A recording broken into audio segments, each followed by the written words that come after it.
Member status rules determine what members can and can't do within the club depending on what their status is. They are intended to be applied to broad groupings of members with the same privileges and restrictions. So examples can include active, inactive, resigned, deceased, and temporary. The member status determines whether a member can charge to their account, if dues are billed to them or not, whether the member is counted as a member in the member account report, whether minimums or interest are to be calculated, whether they should even be in the club at all, and what message staff should receive when the member appears, whether they appear in the F2 lookups, and many other settings that we'll cover in this video. Note that at least one member status must be defined before setting up members. In order to create a member status rule, you want to start by navigating over to Club Management, Club Setup, and Member Status Rules. From here, we can go ahead and select our club, and since we're creating a new status, we're going to click Add Another Member Status Rule. However, for the purposes of demonstration, I'm going to go ahead and use an existing member status rule. First, you'll want to go ahead and give a code for that member status. Then you can go ahead and enter a description, and configure the rest of the settings as applicable. Settings will be enabled or disabled depending on the member status rule. Typically, when creating a status like active or social, you will enable settings and set them to yes. However, typically when creating statuses like deceased or resigned, you will not enable settings and set them to no. So let's take a look. First, we have signing privileges, and this field determines if members belonging to the status will have the ability to charge transactions to their member account. Your options include yes, no, where a warning message will appear in POS, club chip processing, club invoices, and affiliated club invoices with an option to continue. Or no with POS override, where a warning message will appear in the usual places but can only be overridden by a user ID with POS supervisor rights. Next is apply regular fee billings, and this is used to control the application of fee billings and locker fees. The options to enter include N, to prevent posting of any charges, Y, to apply fee billings, or L, to apply locker fees only. Below that, we have a few checkboxes, including regular statements. Select this field to enable the printing of statements for members with this status. Include in member count. Select this field to have members with this status appear in reporting. Apply minimum billings. Select this field if members with this status are eligible for minimum billings. Apply interest charges. Select this field if members with this status are eligible for interest charges. And lastly, summarize POS chits daily. Select this field to have all POS chits opened by members with this status summarized into one detail line per day. We recommend using this field only with statuses dealing with dummy member accounts like Cash Food or Cash Pro Shop, which would otherwise have many transactions updated to the member account daily. On the right-hand side of the screen, we have type of account, and this is used to indicate what kind of status this is. Your options will include regular, which are normal member accounts and your default, C cash account, which is used with dummy cash account members. This will allow history transfers to go without attached payments. It is assumed these members' accounts are always zero balance.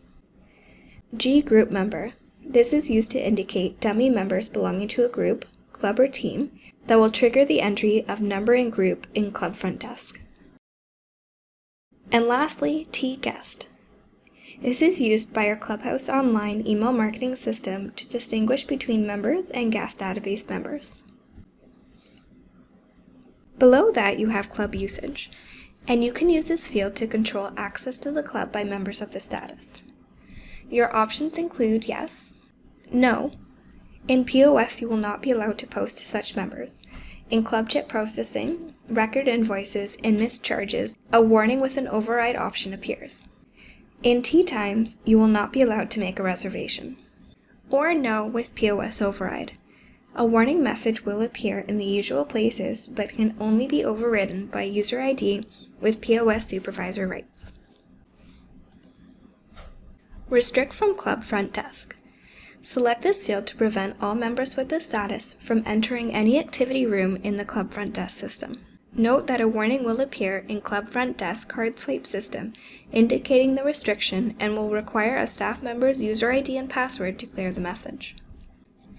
Allow B and C member charge. Select this field to allow bookings to be member charged when the member status does not permit signing privileges. Force entry of date resigned. Use this field to control the entry of the date resigned field in the member master file. Your options are No NA, does not force entry of date, which is also the default. Yes, main member only, which forces the date entry for the primary only and does not copy the same date if they have any dependents. Or yes and copy to depend, which forces a date and copies the same date to the dependents. Temp status for expiry calculation. Use this field if your club is using the temporary member feature. The fields near the bottom include CHIT service charge percentage. This field is used to set a service charge percentage for charges made through club CHIT processing and POS for all members belonging to the status. The value of this field only comes into effect when the percent and rate or amount field rate is 99.99 in either of the item group or POS taxes program. General member message. Use the F2 lookup list to add a pop-up message for members of this status. Reciprocal club in POS. Select this field to have dummy members belonging to the status act as a reciprocal club, forcing POS to ask for the real member's name at the time of CHIT entry or settlement. Exempt area from minimum. Used to indicate which POS sales areas where minimums do not apply for members with the status.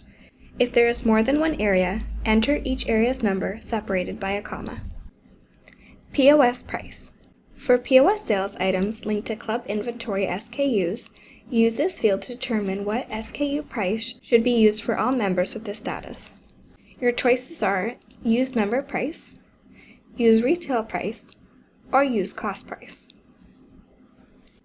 Lastly, at the bottom, we have leave of absence, and this is used to indicate an on-leave status of either short-term or long-term to be used with the credit members on leave program.